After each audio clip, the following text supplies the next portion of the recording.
All right, what's happening, everybody? Welcome back to R44's channel. Today we've got a G87 M2 behind me, and it's just been fitted with the H&R spring set. I keep saying height adjustable, but it's not height adjustable today. It's just a spring. So you can see here on this side we've got a 20mm spacer setup. That's what I would run personally. I like a wide car. We then have a 15mm spacer setup. So that's 15 on the front, 15 on the rear. It's more of a, I'd say, an everyday vibe. If you think it's a little bit aggressive, go for a 12 on the front, 15 on the rear. These are BIMECC spacers fitted, so you've got 20 on this side of the car, 15 on this side, and then we've got the H&R springs. We've also fitted a set of arch guards.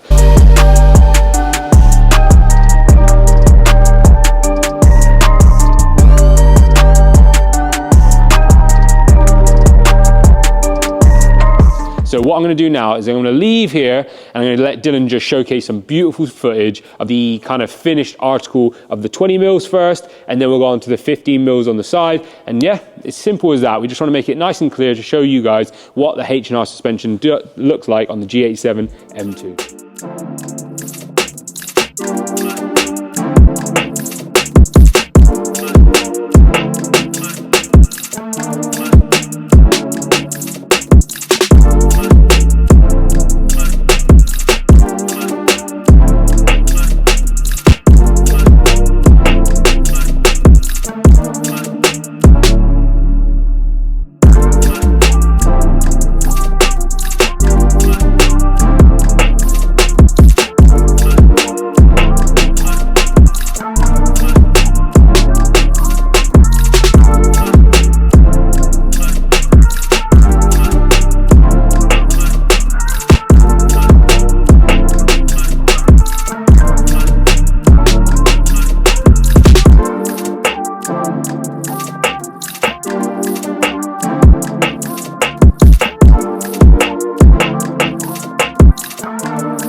I hope you guys enjoyed watching. Like, subscribe, hit that bell button, and check out what's next for the G87 M2.